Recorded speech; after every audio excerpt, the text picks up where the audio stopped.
Sorry for the interruption, connection প্রবলেমের জন্য একটু লেট হলো।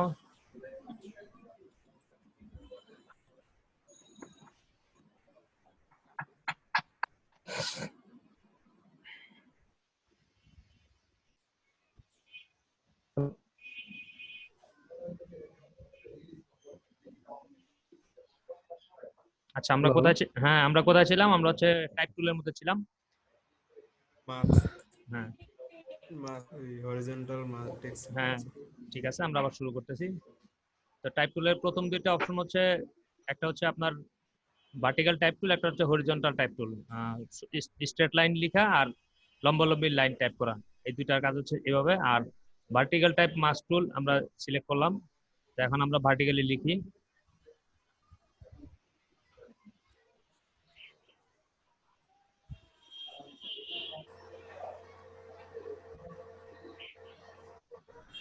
আচ্ছা দেখেন ভার্টিক্যাল টাইপে আমরা যখন ইমেজের উপর ক্লিক করছি, টোটাল ইমেজটা একটা মাস্কে ঢেকে গেছে। ঠিক আছে, সবাইকে দেখতে পাচ্ছেন? হ্যাঁ একটা ইমেজটা একটা মাস্কে ঢেকে গেছে, মানে একটা মুখোশের মধ্যে পড়ে গেছে। হ্যাঁ তো আমরা এখন যে টাইপটা করব, মানে যে টেক্সটটা আমরা টাইপ করব, সেই টেক্সটটা দিয়ে কিন্তু আমাদের এই ইমেজটা মানে ঢেকে থাকবে, বাদ বাকি অংশটা দেখা যাবে। দেখেন আমরা টাইপ করি HARIF, আমি আমার নামটা টাইপ করলাম, এটা বড় হাতের করে দেই HARIF। আচ্ছা টাইপ করলাম। এখন আমরা যদি ওকেতে ক্লিক করি, দেখেন কি ঘটে।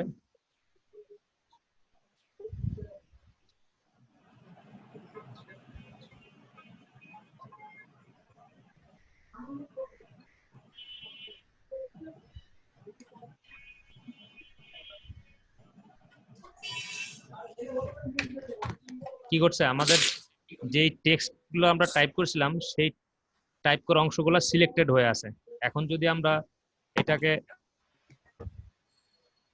কপি মার্জ দেই, আচ্ছা কপি দিলাম, এখন আমরা এই সিলেকশনটাকে বাতিল করে দেই, ডিসিলেক্ট করলাম। এখন আমরা পেস্ট দেই, কন্ট্রোল ভি। আচ্ছা পেস্ট দিলে আমরা কিন্তু কিছু দেখতে পারতেছি না যে টেক্সট আমাদের কোথায় আছে। আমরা যদি এখন এই মানে এই ইমেজটাকে অফ করে দেই, ইমেজের লেয়ারটায়, দেখেন টেক্সটটা দেখা যাচ্ছে। বুঝতে পারছেন সবাই? জি স্যার। জি স্যার। আচ্ছা এখন যদি আমরা এই টেক্সটটাকে মানে একটু স্টাইল অ্যাড করি টেক্সটটাতে, তখন দেখা যাবে আরো সুন্দর দেখা যাবে। এই যে আমরা ড্রপ শেড দিলাম, দিয়ে ওকে করলাম। এখন দেখেন টেক্সটটা যে জায়গাটা ছিল, ওই জায়গাটা যদি আমরা যাই, এই টেক্সটটা এদিকে টাইপ হচ্ছে বা যেখানে টাইপ হচ্ছে সেখানে থাকলে আরো সুন্দর লাগবে। মানে আমরা এই টেক্সটের সিলেকশনটা আমরা মাস্ক হিসেবে ব্যবহার করতেছি এই ইমেজের উপরে। আর আমরা যদি মনে করেন ওই যখন সিলেকশন আমরা কপি দিছিলাম, ওখানে কপি মার্জ না দিয়ে আমরা যদি কাট দিতাম, তখন এটা ইমেজ থেকে চলে যেত। আচ্ছা এটা আমরা আবার আরেকবার করে দেখি।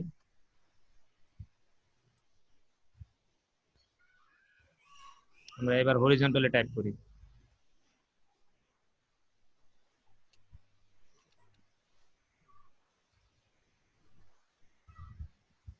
ওকেতে দিলাম। এখানে আমরা সিলেকশন তৈরি হয়েছে। এখন আমরা যদি এটাকে কাট করি, কন্ট্রোল সি, আচ্ছা দেখেন এই জায়গাটা খালি হয়ে গেছে। এখন আমরা পেস্ট করি, কন্ট্রোল ভি।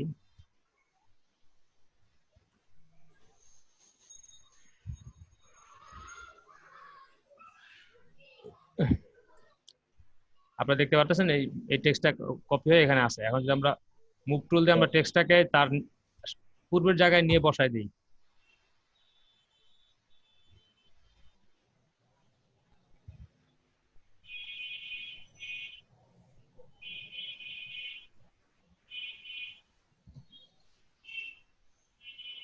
টেক্সটটা কিন্তু দেখা যাচ্ছে না। এখন যদি আমরা এটার উপরে স্টাইল অ্যাপ্লাই করি,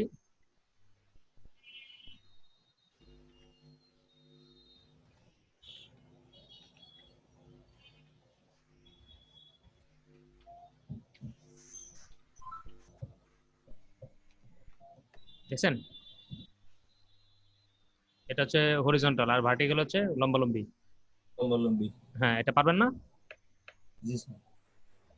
যে আমরা আপনাদের অনেক সময় অনেক ইমেজের উপর এরকম ভাবে ডিজাইন করে টেক্সট, ইমেজের কালার দিয়েই আপনারা টেক্সটটা তৈরি করলেন।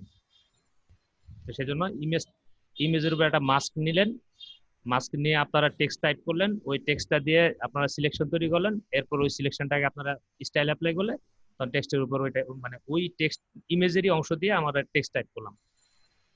হরিজন্টাল টাইপ মাস্ক টুল, ভার্টিক্যাল টাইপ মাস্ক টুল, এই দুটো হচ্ছে এভাবে কাজ করে।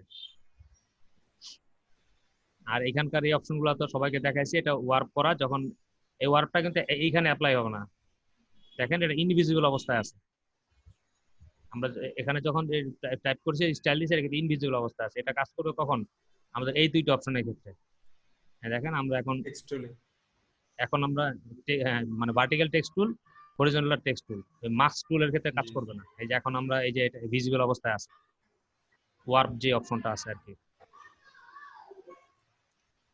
এই যে ওয়ার্পিং টেক্সটকে আমরা ওয়ার্প করার জন্য এই অপশনটা, যখন আমরা টেক্সট লিখবো তখন থাকবে এটা। আচ্ছা, এই এখন আমরা এই যে এখানে হচ্ছে আরেকটা জিনিস এখানে দেখবো আমরা, এটা হচ্ছে এখানে আমরা ফন্ট মানে টাইপ ফেস সিলেক্ট করব।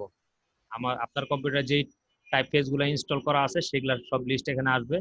এখান থেকে আপনি যে টাইপ ফেসটা পছন্দ হবে সেই টাইপ ফেসটা এখানে নাম লিখতে পারেন। যদি নাম জানা থাকে, না লিখলে মাউস স্ক্রলিং করে আপনারা সেই টেক্সটটা সিলেক্ট করতে পারেন। সিলেক্ট করে ওই টেক্সট ওই ওটার উপর ক্লিক, নামের উপর ক্লিক করবেন। আর যদি ওটা ফন্ট ফ্যামিলি মানে ওর টাইপ ফেস ফ্যামিলি হয়, মানে ওর আন্ডারে অনেকগুলো ফন্ট থাকে, তখন আপনারা এইখানে দেখতে পারবেন। ঠিক আছে? আর এটা হচ্ছে এই টাইপ মানে ফন্ট সাইজ আর কি, আপনার সাইজ বাড়াবেন কমাবেন এখান থেকে। 72 যে লাস্ট তা না, আপনি ইচ্ছা করলে এখানে 200 দেন, টাইপ করে 200 সাইজেরই টেক্সট টাইপ হবে।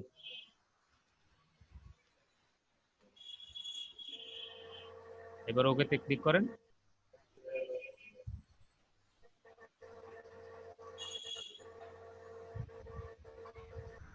হয়ে গেল। আর এরকম এটাকে যদি আপনার এই যে এরকম করে মাস্ক করতে চান, তাহলে আপনার কি করতে হবে? কোনটা সিলেক্ট করতে হবে? ভার্টিক্যাল, হরিজন্টাল সিলেক্ট করে আপনারা এবার ক্লিক করেন। এখানে 200 দেওয়া ছিল, এই জন্য আমাদের 200 সাইজেরই আসছে। এখন আমরা SH প্রেস করে ওকেতে ক্লিক করি, বাস এই যে সিলেকশন তৈরি হলো। এখন আমরা যদি যে ইমেজটা যদি আমাদের রাস্টারাইজ মোডে থাকে, যেমন এটা রাস্টারাইজ মোডে আছে, এখন যদি আমরা ডিলিট প্রেস করি এখান থেকে এই অংশটা চলে যাবে। আর যদি আমরা কাট করি তাহলে এই অংশটা আমাদের থেকে যাবে। এই যে এই সিলেকশন, এখন যদি আমরা কাট করি চলে যাবে, আর যদি কপি পেস্ট দিই তাহলে এই অংশটাও থাকবে, ওইটাও থাকবে। তো মোটামুটি টাইপ টুলের কাজ মোটামুটি মানে সবাই বুঝতে পারছেন। আচ্ছা, টাইপ টুলের কিছু পরিবর্তনের কাজ আছে যেগুলো হচ্ছে আপনার ক্যারেক্টার প্যানেল থেকে পাবেন। এই যে ক্যারেক্টার প্যানেলে গেলে আপনারা এখান থেকে টাইপ পেজ বা ফন্ট সিলেক্ট করবেন। এখান থেকে ওই উপরের কাজগুলো কিছু এখানে করা যাবে, আর অতিরিক্ত কিছু কাজ আছে সেগুলো দেখাচ্ছি। এখান থেকে আপনার টাইপ পেজের আন্ডারে যেগুলা সাব ফন্ট থাকে সেগুলোর নাম, এটা হচ্ছে সাইজ। এবার এইটা আর এই অপশনটা, এই দুইটা দেখেন। এই অপশনটা হচ্ছে আমরা যদি দুইটা লাইন থাকে একটা টেক্সটের মধ্যে, যেমন আমরা কন্ট্রোল ডি প্রেস করি,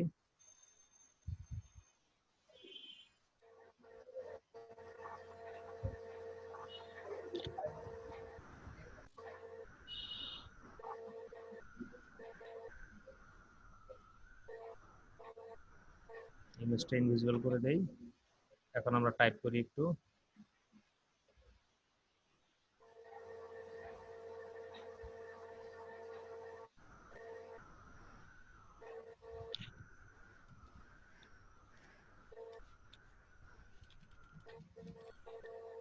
আচ্ছা এখানে হচ্ছে যে একাধিক লাইন লিখছি আমরা। এই লাইনগুলোর মধ্যে যদি আমরা স্পেসিং বাড়াতে চাই, স্পেসিংটা খুব কম আছে, এই যে, ঠিক আছে, এখানে আপনারা ক্লিক করে স্পেসিংটা বাড়াবেন কমাবেন।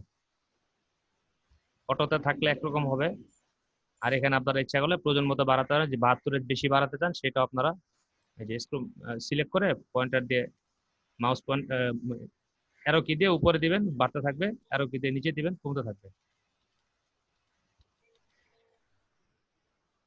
স্পেসিং বাড়ানো শেষ, ওকেতে ক্লিক করবেন, বাস আমার কাজ হয়ে গেল। আচ্ছা, এখন আমার প্রয়োজন হয়েছে যে এই লাইনের মধ্যে এই কয়েকটা ক্যারেক্টারের স্পেসিং আমি বাড়াবো, মানে আমার এটা টোটাল টেক্সট এই কটার স্পেসিং বাড়াবো। সেক্ষেত্রে আমি এই কটাকে আগে সিলেক্ট করলাম। কিভাবে সিলেক্ট করবো আবার দেখেন, আমরা প্রথমে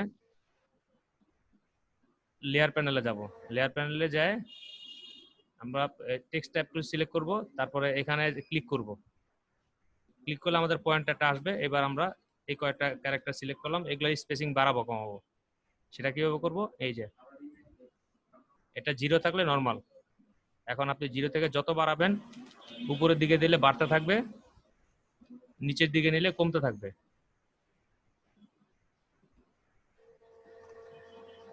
উপরে নিলে বাড়বে, নিচে দিলে কমবে। আর এখান থেকে আমরা ইচ্ছা করলে মানে ফন্ট সাইজ বাড়াবো কমাবো, এই যে উপরে দিলে বাড়তেছে, নিচে দিলে কমতেছে, ঠিক আছে। আর এই যে এখানে আরো এইগুলাকে আরো মডিফাই করার কিছু অপশন আছে, ছোট হাতের বড় হাতের, এই যে এগুলার চাইতে এটাকে ছোট করে দেওয়া, আবার এটাকে দিয়ে উপরে করে দেওয়া, মিডল করে দেওয়া, উপরে করে দেওয়া, নিচে করে দেওয়া, এগুলো আপনারা প্রয়োজন অনুযায়ী আপনারা ব্যবহার করবেন। এই অপশনগুলো ক্লিক করে করে দেখবেন কোনটার কি কাজ, এবং সেটা মনে রাখলে হবে। তো মেইনলি যেটা দরকার সেটা হচ্ছে লাইন স্পেসিং, মানে দুইটা লাইনের মধ্যে দুই বা ততোধিক লাইনের মধ্যে স্পেসিং বাড়ানোর জন্য আমরা সবগুলো লাইন সিলেক্ট করে এখানে পয়েন্টার ক্লিক করে আপ করব তখন বাড়বে, আর ডাউন করব তখন কমবে। সব কাজ শেষ হবে, আমরা ওকেতে ক্লিক করব, এখানে টিকে ক্লিক করব অথবা মুভ টুলে ক্লিক করব। আর নির্দিষ্ট কয়েকটা ক্যারেক্টারের মধ্যে যদি স্পেসিং বাড়াতে চাই আমরা, বা নির্দিষ্ট একটা টেক্সটের মধ্যে লাইন আছে অনেকগুলো, একটা নির্দিষ্ট লাইনের কিছু ক্যারেক্টার স্পেসিং বাড়াবো, সেক্ষেত্রে আমরা এখান থেকে বাড়াতে কমাতে পারি।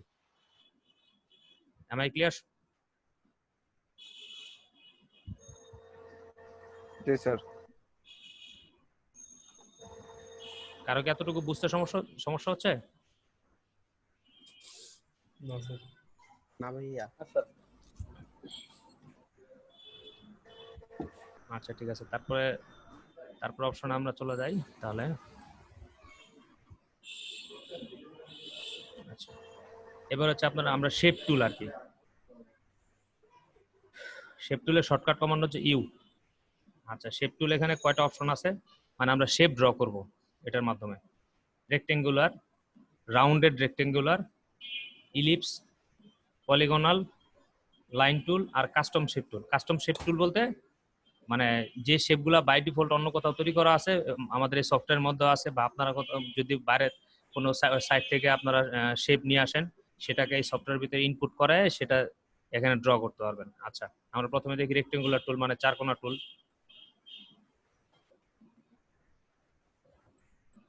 তারপর রাউন্ডেড রেক্টেঙ্গুলার, মানে হচ্ছে এই যে চারপাশে একটু রাউন্ড করা।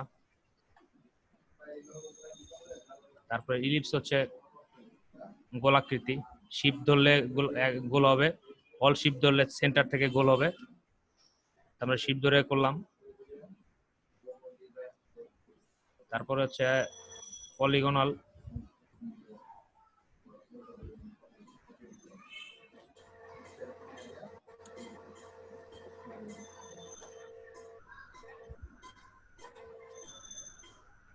যে স্টার। পলিগনাল এখন বলতে পারেন স্টার আসলো কারণ এখানে পলিগনাল সিলেক্ট করে আমরা এখানে ক্লিক করলে যে স্টার দেওয়া আছে, এই জন্য স্টার আসছে। আমরা যদি স্টার উঠাই দিই সেক্ষেত্রে দেখেন কি আসে, এই যে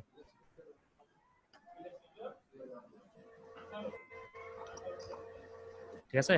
এবার আমরা আরেকভাবে দেখি যে আমরা যে শেপটা নিতেছি এই শেপটার তো একটা মান আছে বা সাইজ আছে, যে আমি আমার সাইজ অনুযায়ী নিব।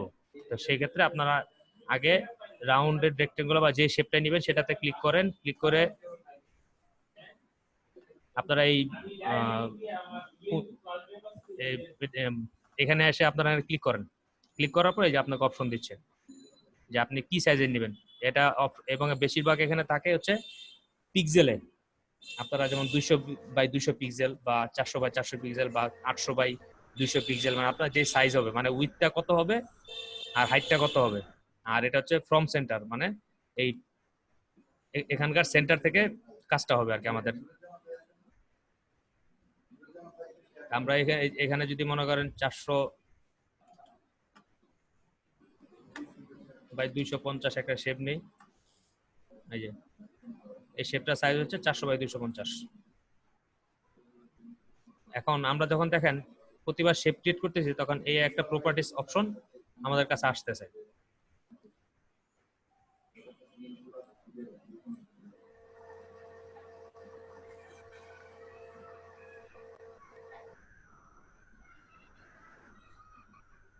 আচ্ছা, এখন এইটার প্রপার্টিস। আচ্ছা দেখেন একটা জিনিস, এখানে হচ্ছে আপনার কালার চেঞ্জ। এই প্রপার্টিস প্যানেল থেকে আমরা কালার চেঞ্জ করব। কিভাবে চেঞ্জ করব? এখানে ক্লিক করলে আমাদের এখানে কিছু কালার দেয়া থাকবে। যদি এই কালারগুলোর মধ্যে আমাদের পছন্দ কালার না থাকে, তখন আবার সফটওয়্যার ভিতর কিছু কালারের প্যালেট থাকে। এইগুলো ওপেন করে করে দেখবেন যে কোন কালারটা আপনার এখান থেকে ভালো লাগে। এরকম করে অনেকগুলো আছে, যেটা ভালো লাগবে সেটার উপর পয়েন্টার ক্লিক করবেন, ওই কালারটা অ্যাপ্লাই হয়ে যাবে। ঠিক আছে। আর যদি আপনি কালার নিজে থেকে এই কালারগুলোর বাইরে আপনি যদি কালার চুজ করতে চান, তাহলে এখানে ক্লিক করবেন। এই যে পুরো প্যালেট আসলো। এখান থেকে আপনি যে জায়গায়, যেই দিকে, যেই অংশ আপনার কালারটা নিতে ইচ্ছা করে, ওইখানে পয়েন্টারটা নিয়ে ওকেতে ক্লিক করবেন, সেটাই অ্যাপ্লাই হবে। সবাইকে বুঝতে পারছেন? আচ্ছা, আরেকটা জিনিস দেখেন, মনে করেন আমরা এই শেপটা এরকম একটা সাইজে আছে, আপনি ড্র করে ফেলছেন। এখন আপনি শেপের এটাকে সাইজ চেঞ্জ করতে যাচ্ছেন, বা এটাকে রাউন্ড চেঞ্জ করতে চাইলে আপনারা এই যে এইখানে এসে মান বসাবেন, এই যে উইডথ আর হাইট। আচ্ছা, এই দুইটা হচ্ছে আপনার এক্স অক্ষ বরাবর কতটুকু দূরে থাকবে, ওয়াই অক্ষ থেকে কতটুকু দূরে থাকবে। ঠিক আছে, যেমন এখানে মান যেটা দেওয়া আছে, আমরা 500 দিয়ে দেখি কোন দিকে যায়। এই যে লম্বালম্বি বড় হয়ে গেল, এটা হাইট বড় হইলো। আর এটাকে যদি মনে করেন আমরা 250 দেই, এই যে ছোট হয়ে গেল। এখানে 500 না দিয়ে আমরা যদি 150 দেই, আচ্ছা এরপর আসলো। এবার আমরা এই যে এই মানগুলো চেঞ্জ করে দেখি কি হয়। মানে বাম থেকে ডানের দিকে চলে গেল, আর এটা হচ্ছে উপর থেকে নিচের দিকে যাবে। ঠিক আছে, এই চারটা অপশন কি বুঝতে পারছেন সবাই? জি স্যার। এই প্রপার্টিসের চারটা অপশন, উইডথ, হাইট মানে প্রশস্ততা, উচ্চতা, দুইটার পরিবর্তন। হ্যাঁ, আর এটা হচ্ছে মানে এই বাম থেকে ডানে, এটা হচ্ছে উপর থেকে নিচে অপশন চেঞ্জ করলেন। আর এটার কাজ দেখেন এবার, এটা আপনি মনে করেন একটা শেপ ড্র করবেন, যার মনে করেন আপনার যে কোনো একটা জুম করি, যে জুম আপনারা যে কোনো একটা সাইড মনে করেন আপনারা রাউন্ডেড করবেন। এটা তো 4 দিক আছে, আমি 2 দিক রাউন্ডেড করব। তখন আপনি কি করবেন, এটা এই পয়েন্টারটা উঠাই দিবেন।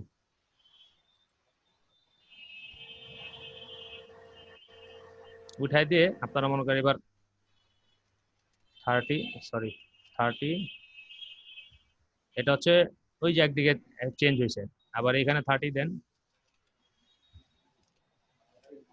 নিচে চেঞ্জ হয়েছে। খেয়াল করছেন? আর যদি আর যদি এইটা সিলেক্ট অবস্থায় আপনারা মানে মানের পরিবর্তন করেন, দেখেন কি হয়। 30 দিলাম, আগে তো একবার করে নিয়েছি, সবগুলো মান আগে বাই ডিফল্ট করে নিই।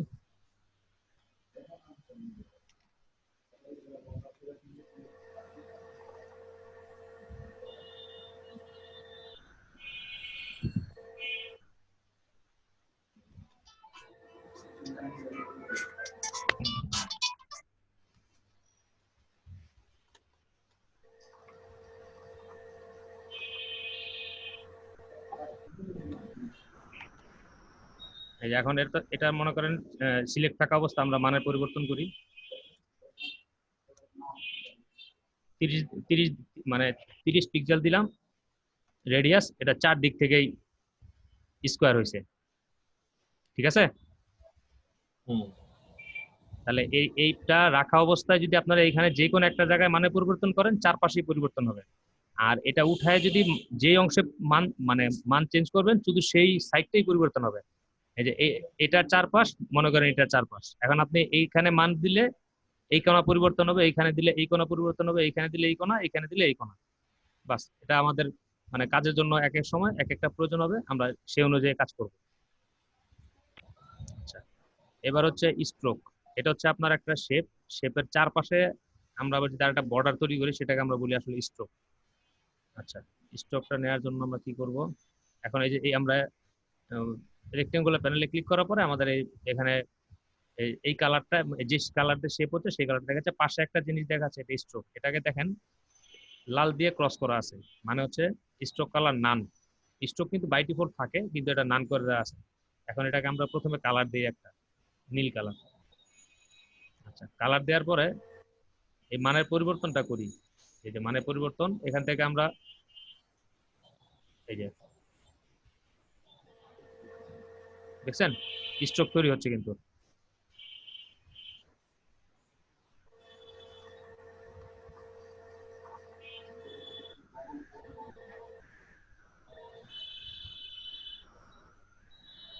বুঝতে পারছেন সবাই স্ট্রোক কালারটা? আর স্ট্রোক কালার যদি আপনারা না দেন, সেক্ষেত্রে যে নান করে রাখবেন, এটা নান করে দেন, স্ট্রোক কালার চলে যাবে। আর এটাতে মান দিয়ে দেন, স্ট্রোক কালার চলে আসবে।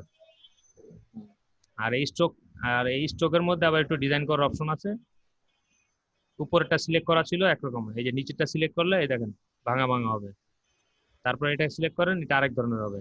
আচ্ছা, এবার ডটেড লাইনস, আপনি এখানে এটা টিক মার্ক না থাকলে এগুলা কাজ করবে না। এবার এই নিচের ডটেড মার্ক, আচ্ছা, এটা আপনি এবার এটাতে ক্লিক করে মান বাড়ান। আপ এরও ক্লিক করেন, এক ধরনের হবে। ডাউন এরও ক্লিক করেন, আস্তে আস্তে পরিবর্তন হবে। তারপরে এখানে যান, এখানে এই ডটের প্রত্যেকটা ঘরে মান পরিবর্তন করবেন, এখানে পরিবর্তন হবে এই স্ট্রোকের। আর এখানে এসে স্ট্রোকটা যে কতটুকু মোটা বা চিকন হবে সেটা ডিফাইন করবেন।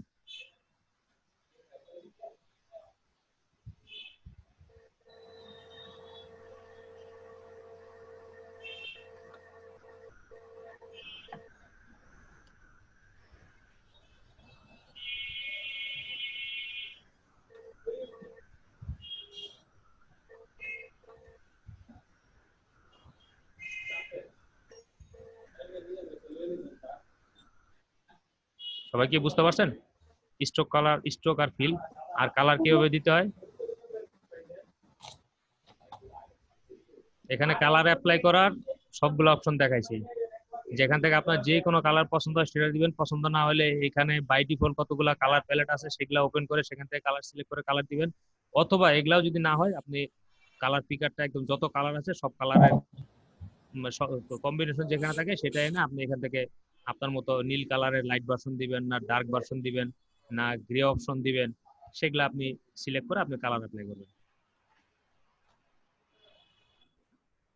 এই যে এখন কালার চেঞ্জ হয়েছে স্ট্রোকের, কারণ স্ট্রোকটা সিলেক্ট অবস্থায় ছিল।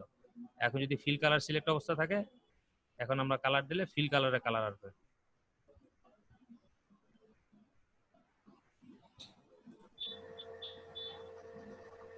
ঠিক আছে, এটা হচ্ছে মোটামুটি কালারের কাজ। আর এই যে আপনার স্ট্রোকের যদি কোনো পরিবর্তন করতে হয়, সেটা এই ধরনের পরিবর্তন, যেমন আপনি স্ট্রোক কালার রাখছেন অন্য সময় ডিজাইন করতে, ফিল কালার নান, ফিলে কোনো কালার থাকবে না। বাস, হয়ে গেল। এখন ফিল কালার নিয়ে, স্ট্রোক কালার বাদ দিয়ে ফিল কালার নিয়ে কাজ করেন। তারপরে ফিল কালার ওই একইভাবে প্রপার্টিজ চেঞ্জ করতে পারবেন। এই যে উইথ, হাইট আর এক্স ওয়াই, এই যে একটা ডিজাইন। আচ্ছা, মুছে দিলাম। আমরা অনেকগুলো শেপ মুছে দিই, এগুলো আমাদের প্রয়োজন নাই।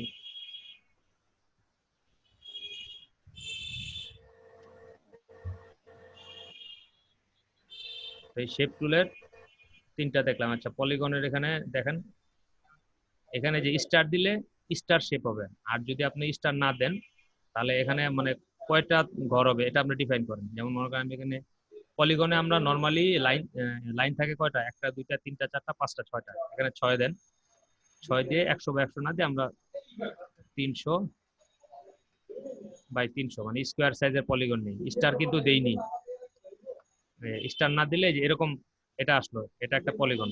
আচ্ছা, আমরা আবার পলিগন যাই, ক্লিক করেন, তারপর এখানে স্মুথ শুধু পরিবর্তন করলাম কি স্মুথটা, ওকে দেন। এই যে দেখেন পলিগনের 6টা পয়েন্টই আছে, বাট এটি স্মুথ হয়ে গেছে, রাউন্ডেড হয়ে গেছে। আচ্ছা, আরেকটা ক্লিক করেন, স্মুথ বাদ দিয়ে স্টারে ক্লিক করেন। এই যে 6টা পয়েন্ট সমৃদ্ধ স্টার তৈরি হয়েছে, 1 2 3 4 5 6। আবার স্টার ক্রিয়েট করা অবস্থায় আপনি যদি স্মুথ দিয়ে দেন তাহলে দেখেন কি আসে, এই যে স্টার হয়েছে, বাট রাউন্ড সার্কেল গুলা এই যে এটাও স্টার, এটাও স্টার, কিন্তু এটা হচ্ছে উইদাউট স্মুথ, এটা হচ্ছে উইথ স্মুথ। এখানকার প্রত্যেকটা অপশন খেয়াল করেন, এটা হচ্ছে নাম্বার অফ কয়টা সেট থাকে,